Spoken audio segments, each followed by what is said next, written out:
Bago tayo magsimula, shoutout ko muna si Idol Mariel Joyce Sangga. Salamat sa pagsuporta Idol, at dahil dyan ikaw ang bida sa shoutout natin ngayon.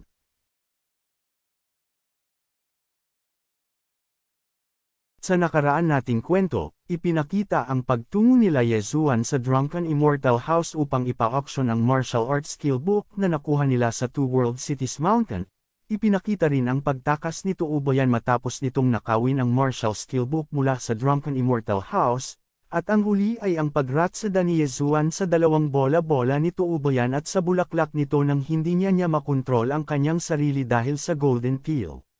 Kaya't atin nang simulan ang susunod na kwento. Nagsimula ang eksena sa ilalim ng mainit at maliwanag na sikat ng araw sa gitna ng isang malawak at luntiang damuhan ay magkatabing nakahiga si Yezuan at si Tuubayan matapos ratsadahin ito ng ating bida.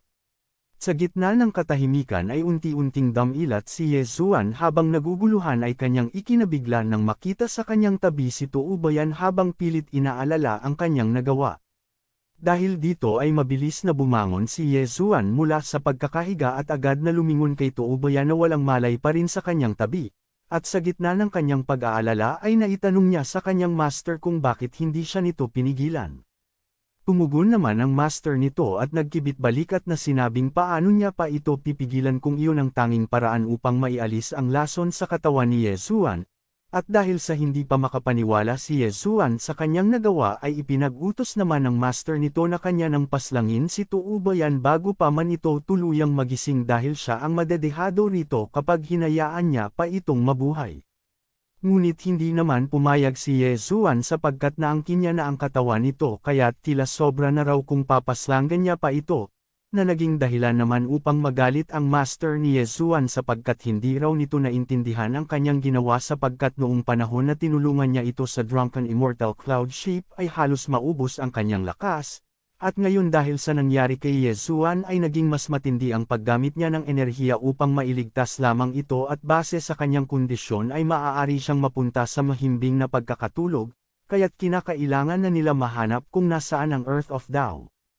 Habang nakatutok naman ang espada ng master ni Yezuan at nakahanda na upang paslangin si Tuubayan ay hindi napigilan ng ating bida na mag-alala sapagkat bakit hindi nito agad sinabi ang tungkol roon, gayunpaman ay winika ng kanyang master na kung ano raw ba sa tingin ni Yezuan ang kanyang magagawa sa ganoong sitwasyon. Dito ay galit na isinigaw ni Yezuan na hindi niya na sana hinayaan pa na maubos ang lakas nito dahil susubukan niya na gawin ang lahat upang makaligtas sa kinakaharap niyang pagsubok. Ngunit sambit naman ng master ni Yezuan na alam nito ang nasa isip ng ating bida gayunpaman ay mayroon raw itong sariling patakaran at ngayon sa tingin niya na walang lakas ng loob ang ating bida na paslangin si Tuubayan, kaya't si Yezuan na lamang ang makakapagdesisyon kung ano nais niyang gawin dito. Bahagyang napatahimik naman si Yezuan dahil sa mga sinabi ng kanyang master at pasimpleng nagpasalamat na hindi na pinilit ng kanyang master ang nais nitong gawin. At matapos niyang magpasalamat rito ay napatingin siya kay Tuubayan na nakahiga pa rin sa damuhan habang tahimik na pinagmasdan ito ay iniisip ni Yezuan ang susunod na maaari nilang gawin. Maya-maya pa ay unti-unting damilat si Tuubayan at agad nitong nakita si Yezuan na nakatayo sa kanyang harapan, gayunpaman ay ngumiti ng tila naiilang ang ating bida at malumanay na nagsalita kung narinig ba nito ang kanilang pinag-uusapan. Sa mga sinabi ni Yezuan ay mabilis na bumangon si Tuubayan upang hilingin na paslangin na lamang siya nito dahil kung hindi ay magiging miserable ang buhay ni Yezuan kung sakaling siya ay makatakas pa. Ngunit hindi naman nagpasindek si Yezuan sa pagbabanta ni Tuubayan at agad na naitanong kung saan ito naramdaman ang enerhiya ng Earth of Tao. Saad pa niya na ibalik na nito ang martial arts skill book na kanyang ninakaw, na hindi naman sinang-ayunan ni Tuubayan dahil matapos siya nitong insultuhan ay nais pa nito kunin ang isang bagay mula sa kanya. Kasabay ng kanyang pagtitig ng masama kay Yezuan ay ang pagbanggit nito na alam raw ba nito kung may itinago siya sa kanyang katawan o wala. Samantala ikinabigla naman ni Yezuan ang kanyang mga narinig mula kay Tuubayan ngunit sinabi niya na ang martial arts skill book na ninakaw nito ay pagmamay-ari ng kanyang kaibigan. Sa gitna ng kanilang usapan ay biglang hinayla ng master ni Yezuan ang kanyang kamay dahilan upang siya ay magulat habang sinasabi ng kanyang master na ang kanilang hinahanap ay wala kay Tuubayan at wag na itong mag-aksaya pa ng oras upang ito ay kausapin. Dagdag pa niya na nakaraang gabi ay sinuri niya ang mga damit nito at wala siyang nakitang anumang bagay ang kanyang hawak na tinataglay ang Earth of Tao, kaya't kung babalik sila sa Two World Cities ay maaaring naroon iyon sa Master Mansion. Sa kabilang banda naman sa pag-alis nila Yezuan ay naiwan si Tuubayan na galit habang binabanggit ang pangalan ng ating bida, kasabay ng pagpapakawalan nito ng malakas na enerhiya habang sinasabi niya sa kanyang isipan na sisiguraduhin niya na mamamatay si Yezuan ng hindi paglalamayan. Pagkatapos lisanin ang lugar kung saan naiwan si Tuubayan ay mabilis na nagtungo si Yezuan kasama ang kanyang master patungo sa Master Mansion ng Two World Cities at umaasang matatagpuan nila roon ang matagal na nilang hinahanap, na Earth of Tao. Sa pagpapatuloy ng kanilang paglalakbay sa loob ng Master Mansion habang gamit ang liwanag ng ilaw na nagmumula sa apoy na nilikha ng master ni Yezuan ay naramdaman ng ating bida ang biglaang pag-init ng hangin sa loob ng lagusan, kaya't naitanong niya sa kanyang master kung nararamdaman rin ba nito ang unti-unting pag-init ng kapaligiran, na sinagot naman ng kanyang master na ayos lang iyon at huwag siyang titigil na magpatuloy sa kanilang paglalakad. Sa kanilang paglalakad ay kanilang nadatna ng isang malaking butas patungo sa kailaliman kaya naman hindi na sila nagsayang pa ng oras at agad na tinahak ang lagusan. Gayunpaman sa kanilang pagpasok rito ay tila may napansin si Yezuan na kakaibang bagay at agad na binalita sa kanyang master. Dito ay bumungad kina Yezuan ang isang lumalagablab na enerhiyang nagkokonekta kung saan nararamdaman ng kanyang master ang Earth of Tao, na agad namang hinawakan ng ating bida matapos ipag-utos ng kanyang master na gamitin nito ang kanyang sword energy upang protektahan ang kanyang katawan sapagkat kanilang susuriin ang nasa kaloob-looban. Mula naman sa loob ay tumambad kina Yezuan ang isang bagay na nakalutang sa gitna ng dagat-dagatang apoy na kung saan ay kumakatawan sa simbolo ng kapangyarihan ng Earth of Tao Principle, at doon ay iminungkahi ng master ni Yezuan na kung magagawa niya itong ma-absorb ay makakayang makakuha ni Yezuan ng lakas sa pamamagitan lamang ng pag-apak sa lupa, higit pa roon ay makakaya nitong makontrol ang first level ng Boundless Tower. Ngunit maaaring mahirapan si Yezuan na i-absorb ito dahil makakaramdam siya ng sobrang sakit oras na i-refine niya na ito. Subalit winika naman ni Yezuan na kung ano naman raw kung lubhang napakasakit nito sapagkat kaya niya naman itong tiisin, na ikinatuwa naman ng kanyang master kaya't agad niyang ipinag-utos na sundin lamang nito ang kanyang sasabihin. Maya-maya pa ay ipinikit ni Yezuan ang kanyang mga mata upang pakiramdaman ang Boundless Tower at mailabas ito mula sa kanyang Sea of Consciousness alinsunod sa utos ng kanyang master. At habang patuloy niya itong ginagawa ay lumitaw ang simbolo ng Earth of Tao dahilan upang maramdaman ni Yezuan ang sakit na damaloy sa buo niyang katawan. Mula roon ay napasigaw si Yezuan sa lakas ng enerhiyang pumapasok sa kanyang Sea of Consciousness na kung saan ay kitang-kita ang kulay dilaw na enerhiyang nagkalat sa buong paligid at sa tindi ng sakit na nararamdaman niya mula sa enerhiyang pumapasok sa kanyang Sea of Consciousness, ay napaluhod si Yezuan nang lalo pang dumami ang pagdaloy ng kulay dilaw na mga sinag na tila kidlat na bumalot sa kanyang buong katawan. Sa pagmulat ni Yezuan ng kanyang mga mata ay naging kulay pula ito na naging mistulang halimaw habang kanyang sinasambit na hindi niya inaasahan na sobrang sakit ng pag-absorb ng Earth of Tao, ngunit saad naman ng kanyang master na kailangan niya itong tiisin dahil kung mabibigo ito ay nagkamali siya sa pagpili rito. Makalipas ang ilang sandali ay walang tigil ang pagpasok ng enerhiya sa buong katawan ni Yezuan at pilit na tiniis ang sakit at bigat ng enerhiyang pumapasok rito. Gayunpaman ay sinabi ng kanyang master na tibayan ng ating bida ang kanyang loob dahil pinapagaling nito lahat ng kanyang natamong pinsala. Sa kabila ng halos pagputol ng kanyang hininga sa sakit ay pinilit ni Yezuan na kumapit sa huling piraso ng kanyang lakas habang nakaluhod sa gitna ng nagliliyab na kapaligiran at mahigpit na nakatukod ang kanyang mga kamay sa mainit na lupa habang ang mga sinag ng Earth of Tao ay patuloy na bumabalot sa kanya na nagpapalakas at nagpapahirap sa kanya ng sabay. Nang biglang mapasigaw si Yezuan at pilit niyang nilalabanan ang sakit na tila sumusunog sa bawat hibla ng kanyang laman.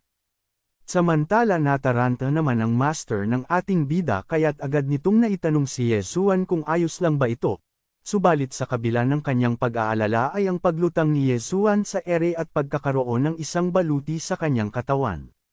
Agad namang lumapit ang master ni Yesuan upang suriin ang baluti na kanyang suot-suot at kanyang ipinaliwanag na sa kasalukuyang lakas nito ay hindi pa ito magagamit ng gusto ni Yesuan at maaari lang itong tumagal ng halos kalahating oras dahil mabilis na mauubos ang kanyang lakas. Gayunpaman ay kung nais na tuluyang magamit ni Yesuan ang buong lakas ng Earth of Tao ay kailangan nitong ipagpatuloy ang pag-cultivate ng sword technique at ay absorb ang pinakamalakas na espada hanggang sa maging sapat na ang lakas nito upang magamit ang buong potensyal ng Earth of Tao. Saad pa ng kanyang master na mula sa oras na iyon ay maaaring magamit ni Yesuan ang kakaunting kapangyarihan nito na makakayang pumaslang ng pinakamalakas na individual na nasa antas ng Sky Realm. Kaya't maaaring subukan ni Yesuan na gumawa ng isang suntok. Mabilis naman na sinunod ni Yesuan ang utos ng kanyang master at naghanda upang pakawalan ang isang suntok at pag-ipon ng enerhiya mula sa kanyang kanang kamay, at matapos makapaghanda ni Yesuan ay agad niya itong pinakawalan patungo sa ibaba na nagresulta ng pagkawasak ng kanyang kinatatayuan. Hindi naman makapaniwala ang ating bida sa kanyang nasaksihan kung gaano kalakas ang Earth of Tao habang tinitignan ng kanyang kamao ay naitanong nito sa kanyang master kung nakita ba nito kung gaano nakalakas ang kanyang ginawang suntok. Ngunit sa kanyang paglingon ay hindi niya na makita ang kanyang master, kaya naman kanyang ipinagtaka kung napatalsik ba ito sa lakas ng ginawa niyang atake. Samantala nagsalita naman ang kanyang master mula sa kanyang Sea of Consciousness na sa antas ng lakas ni Yesuan ay hindi siya nito magagawang mapinsala, at kung nais man nito ay kinakailangan niyang magsanay ng 800 taon nang sa gayon ay makakaya na nitong siya ay mag-ahusan. Saad pa ng master nito na malaki ang nagamit niyang enerhiya kaya't kailangan niya munang bumawi ng lakas. Lumipat naman ang eksena mula sa Two World Cities Barracks kung saan naroon ang prinsesa na tahimik na pinagmamasdan ang buong mapa ng Jiang Kingdom at kitang-kita sa kanyang mukha ang pag-aalala dahil sa nalalapit na digmaan. Ngunit sa gitna ng kanyang malalim na pag-iisip ay dumating si Yesuan mula sa pasukan ng 10th at dito ay agad na humingi ng tawad ang ating bida sa prinsesa dahil sa hindi niya nagawang mabawi ang martial arts skill book na kinuha nito ubayan. Sa kabila nito ay sinabi ng prinsesa na wag na itong mag-alala pa dahil ang mananagot naman ng pagkawala ng kanyang martial arts skill book ay ang Drunken Immortal House. Gayunpaman sa kanilang usapan ay ang pagdating rin ni Shu Qing na nagsilbing host sa ginanap na auction kasabay ng pagbibigay galang nito ay humingi rin ito ng tawad dahil sa hindi nila nagawang mabawi ang martial arts skill book. Subalit na pagdesisyonan ng Drunken Immortal House na bayaran na lamang ito ng 10 million gold coins. Ikinagulat naman ito nila Yesuan at kinumpirma kung tama ba ang kanilang narinig dahil hindi maaaring iyon ay mangyari, gayunpaman ay wala nang pakialam si Shu Qing at pasimpleng ngumiti na iyon ang ipinag-utos ng kanilang senior at bilang kapalit ay sa mga susunod na taon na bumalik ito sa Two World Cities ay aasikasuhin nila ito ng maayos. Hindi naman nag-atubiling sakalin ng prinsesa si Shu Qing sapagkat ang halaga ng martial arts skill book ay nasa 50 million gold coins ngunit ang nais lamang ibayad nito ay 10 million, kaya't kung sa tingin raw ng Drunken Immortal House ay madali lang siyang maliitin ay hindi ito papayag. Mabilis naman na hinugot ni Shu Qing ang isang karayom mula sa kanyang damit at agad na itinusok sa prinsesa dahilan upang ito ay mawalan ng balanse at mapa-atras matapos maramdaman ang pagtusok ng karayom. Samantala napansin naman ito ni Yesuan kaya naman mabilis siyang kumilos upang alalayan ang prinsesa at may tanong kung ayos lang ba ito. Hindi rin nagtagal ay napagdesisyonan ni Shu Qing na lumisan habang pinagbabantaan nito ang prinsesa na sa susunod na gawin nito ulit ang pambabastos ay hindi ito mag-aatubiling paslangin ang prinsesa, ngunit habang siya ay papalabas ay kanyang ikinabigla ng kanyang maramdaman ang isang patalim na tumusok sa kanyang dibdib. Ipinakita naman na nakatayo si Yesuan sa likuran ni Shu Qing habang hawak ang sandata na nakasaksak sa katawan nito at saad ni Yesuan na sino ito upang pagbantaan ang prinsesa. Habang sumusuka naman ang dugo si Shu Qing ay pinagbantaan pa nito si Yesuan na hindi ito titigilan ng Drunken Immortal House dahil sa ginawa niya, ngunit hindi na kumibo pa ang ating bida at agad na hinugot ang espada. At dahil sa mga ginawa nito ay nabahala ang prinsesa sapagkat nagawa nilang pumaslang ng miyembro ng Drunken Immortal House kaya't ito ay nababahala na baka hindi nila makuha ang pera. Samantala winika naman ni Ye Zuan na walang kinalaman ang prinsesa dahil siya ang pumaslang kay Shu Qing at siya rin ang mag-isang haharap sa mga ito, na hindi naman sinang-ayunan ng prinsesa at agad na hinayla si Ye Zuan upang magmadaling tumakas at tumungo sa Imperial City dahil sa oras na malaman ito ng Drunken Immortal House ay mas lalong mahihirapan si Ye Zuan na makaalis sa Two World Cities. Subalit tumugon naman si Ye Zuan na ano ang gagawin ng prinsesa oras na siya ay lumisan, saad niya pa na hindi siya natatakot na harapin ang mga ito, gayunpaman ay sinabi ng prinsesa na wag na itong mag-aksaya pa ng oras dahil hindi nito gugustuhin na makaharap ang Drunken Immortal House kaya't simulan na nitong tumakas upang tumungo sa Imperial City. Pagkalabas naman nila Ye Zuan at ng prinsesa mula sa barracks, sakto namang sumalubong sa kanila ang isang elder na may puting buhok at matalim na presensya, walang iba kundi ang bagong 9th floor master ng Drunken Immortal House. Dahil sa pagsulpot ng elder ay kitang-kita sa mukha ng prinsesa ang matinding pagkabigla habang agad nitong tinanong kung ito ba ang bagong Drunken Immortal Master ng 9th floor, na agad naman sinang-ayunan ng elder ang tanong ng prinsesa na siya nga ang bagong master ng 9th floor. Sa kalmado nitong pagsasalita ay ipinaliwanag ng elder na nakita nitong nabasag ang soul tablet ni Steward Shu, kaya't dumating siya upang alamin ang nangyari, ngunit hindi pa man tumatagal ang kanilang usapan ay walang pag-aatubiling inako ng prinsesa na siya ang pumaslang kay Shu Qing. Agad na itinuro ng prinsesa ang nakabulagtang katawan ni Shu Qing habang galit na sinabi na ibinalita raw nito sa kanila na ang pagkawala ng kanyang martial arts skill book ay walang pananagutan ng Drunken Immortal House, at habang kitang-kita ang pagkayam ng kanyang kamao ay dagdag niya pa na inatake siya nito kaya naman hindi na siya nag-atubiling paslangin si Shu Qing. Sa kabila nito ay tahimik na pinagmamasdan ng 9th floor master ang bangkay ni Shu Qing, ngunit hindi siya nagpakita ng awa. Bagkus, lumalim ang kanyang mukha sa seryosong anyo at nagsalita ng may pagbabanta na anuman ang dahilan kung may pinatay itong miyembro ng Drunken Immortal House ay kailangan nitong magbigay ng isang makatarungang paliwanag, dahil kung hindi ay ang royal family ng Jiang ay hindi na makakabili ng anuman mula sa Drunken Immortal House tulad ng pagkain, armas, baluti, maging kabayo na kailangan nila sa nalalapit na digmaan. Sa mga sinabi ng elder ng 9th floor master ng Drunken Immortal House ay hindi ito nagustuhan ng ating bida kaya't agad nitong pinigilan ng prinsesa sa pagsasalita at lumapit sa harap ng 9th master. Aniya na siya ang pumatay kay Shu Qing at kung nais nitong maghiganti ay siya ang harapin nito kasabay ng pag-abot niya ng purple card na ikinagulat naman ng 9th master. Dahil sa pagkabigla ay naitanong ng 9th master kung maaari ba nitong malaman ang pangalan ng ating bida. Ngunit hindi na ito sinagot ni Ye Zuan sa halip ay nais niya na makausap ang 3rd floor master ng Drunken Immortal House. Sa kabila nito ay pilit pa rin na inaalam ng 9th floor master ang pagkakakilanlan ni Ye Zuan, gayunpaman ay mariin na tumanggi ang ating bida na ito ay kausapin at ikinumpas ang kanyang mga kamay dahil hindi raw ito nararapat na makipag-usap sa kanya kaya't tawagin nito ang kanilang 3rd floor master. Maya-maya pa ay dumating na rin ang 3rd floor master ng Drunken Immortal at nakangiting na itanong kung bakit siya pinapatawag roon at kung may kinalaman raw ba ang Drunken Immortal tungkol sa problema. Tumugon naman si Ye Zuan habang nakaupo na inutusan niya ang prinsesa na ibenta ang martial arts skill book na nagkakahalaga ng 50 million gold coins. Subalit sa kasagsagan ng auction ay bigla na lamang itong ninakaw at dahil sa pangyayari ay nais lamang siyang bayaran ng 10 million gold coins ng Drunken Immortal House. Napaisip naman ang 3rd floor master dahil hindi nga biro ang 50 million gold coins, ngunit mananagot siya kung sakaling babaliwalan niya ito dahil ang master ni Ye Zuan ay isang sword immortal, kaya't agad niyang pinakalma si Ye Zuan at winikang kasalanan ito ng Drunken Immortal House at wag na itong magalit pa.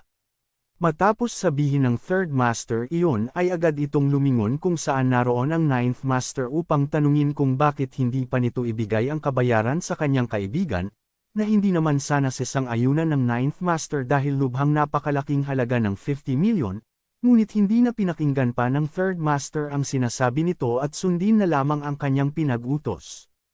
Hindi rin nagtagal ay agad na umalis ang dalawang master ng Drunken Immortal pagkatapos nitong maibigay ang kabayaran kina Ye Zuan sa ninakaw na martial arts skill book, At sa kanilang pag-alis ay naitanong ng 9th floor master kung bakit tila natatakot ang 3rd floor master kay Yezuan.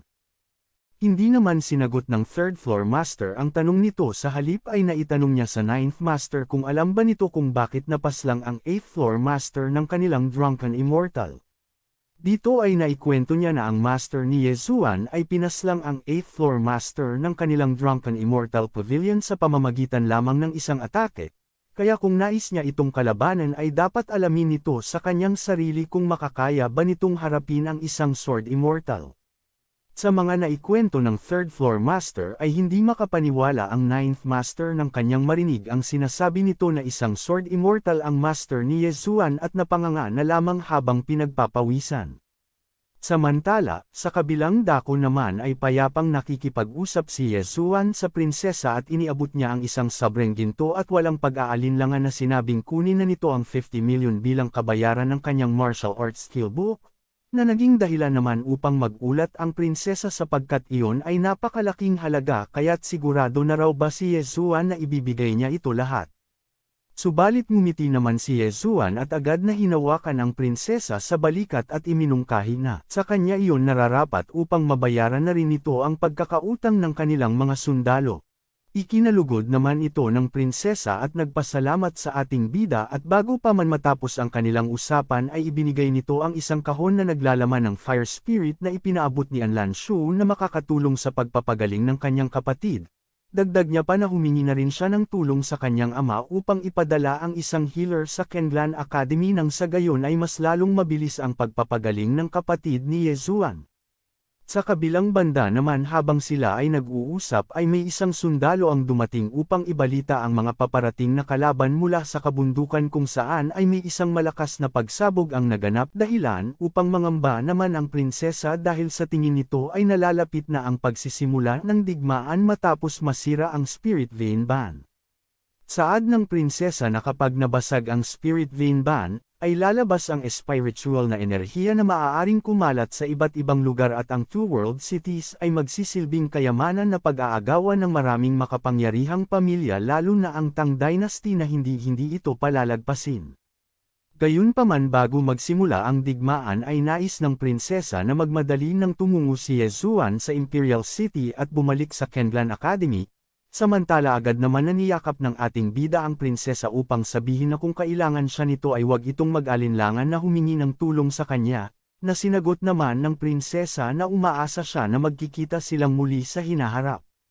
Lumipat naman ang eksena sa Drunken Immortal Cloud Ship kung saan ay naroon si Yezuan na nagkukultivate habang patungo sa Imperial City. Ay mula sa kanyang Sea of Consciousness ay sinusubukan nitong ipagsanib ang dalawang espada na Lingyu Sword na ibinigay ng misteryosong master mula sa Two World Cities Mountain at ang kanyang Ling Xiao Sword habang sinasabi sa kanyang isipan na sa pamamagitan ng pagsanib nito ay mas lalakas pa ang espada ayon sa mga sinabi sa kanya ng misteryosong master.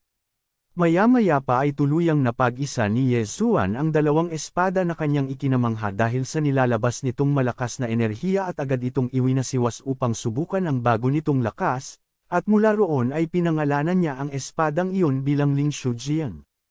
Samantala habang naglalakbay si Yezuan pabalik sa Kenlan Academy ay pinakita naman ang kapatid ni Yezuan na nag-aantay mula sa tarangkahan nito na kinakausap ni Jianzi dahil sa hindi pa ito kumakain at nalalapit na rin ang pagbuhos ng ulan, ngunit winika naman ng kapatid ni Yezuan na hindi pa ito nagugutom at nais niya lamang na antayin ang pagbabalik ng kanyang kapatid. Subalit habang sila ay nasa labas ay napansin ng kapatid ni Yezuan ang paparating na mga individual mula sa ibaba patungo sa kanilang kinaroroonan, at mula roon ay ipinakita si Fenju na first disciple ng Kuraki Academy kasama pa ang ibang mga disciple na papalapit sa kanilang harapan habang tinatanong kung nasaan si Yezuan. Tumugon naman si Jianzi kasabay ng pagtago ng kapatid ng ating bida sa likuran nito na wala roon si Yezuan. Dahil sa mga sinabi nito ay mabilis na naghanda si Fenju at inipon ang enerhiya sa kanyang kamao at agad na inatake si Jianzi sa kanyang sikmura habang sinasabi na kung wala roon si Yezuan ay papahirapan niya ang mga ito. Sa lakas ng atake ni Fenju ay napasuka ng dugo si Ji Anzi ngunit habang siya ay pilit na tinitiis ang sakit ay ang pagkilos naman ni Fenju sa likuran nito at ang muling pag-atake sa pamamagitan ng pagsipa rito. Habang sugatan at halos hindi na makatayo si Ji Anzi ay galit na sumigaw si Fenju, habang nangangintab ang kanyang mga mata sa puot, na kung sino ang nagbigay ng lakas ng loob sa Kenlan Academy para pumatay ng estudyante ng Kuraki Academy habang wala ito sa kanilang akademya. Sa kabila ng matinding sakit na nararamdaman ni Ji Anzi ay buong tapang na sinabi nitong tumakas na ang kapatid ni Ye Zuan, gayunpaman hindi pa rin kontento si Fenju at nilapitan niya si Ji Anzi habang bumabalot ang apoy sa kanyang kamao, ay nagbabanta ito ng mas matinding panganib at muli niyang naitanong kung nasaan si Ye Zuan. Ngunit sa kabila ng pagdurugo at paghihirap ay buong tapang na sinagot ni Ji Anzi na hindi niya ito sasabihin kahit na ito ay ikamete niya. Dahilan naman upang magalit lalo si Fenju at apakan niya ito sa mukha dahil sa ayaw pa ring sabihin nito kung nasaan si Ye Zuan kaya naman tutuluyan na niya itong paslangin. Bigla naman niyakap ng kapatid ni Ye Zuan ang mga hita ni Fenju upang ito ay pigilan para palayain si Ji Anzi. Na agad naman napansin ng mga kasamahan nitong disciple na ito ang kapatid ni Ye Zuan at maaari raw na nagtatago lang ito kung saan, kaya't agad na hinawakan ni Fenju ang kapatid ng ating bida upang dakpin ito. Gayunpaman ay sinabi ng kapatid ni Ye Zuan na mananagot ang mga ito oras na makabalik na ang kanyang kapatid, na sinagot naman ni Fenju na kung totoo man iyon ay nais niyang makita kung ano ang makakayang gawin ni Ye Zuan. Mula roon ay napagdesisyonan na umalis nila Fenju habang daladala nito ang kapatid ni Ye Zuan at nag-iwan ng mensahe kay Ji Anzi, na kung nais makita ni Ye Zuan ang kanyang kapatid ay tumungo ito sa Kuraki Academy dahil kung hindi ay baka bangkay na lang ang maabyutan nito. Kaya't abangan sa susunod kung ano ang mangyayari sa pagdating ni Ye Zuan sa Kenlan Academy matapos niyang malaman na dinakip ng mga disciple ng Kuraki Academy ang kanyang kapatid. Kaya't huwag kalimutan mag-subscribe at i-like ang ating video.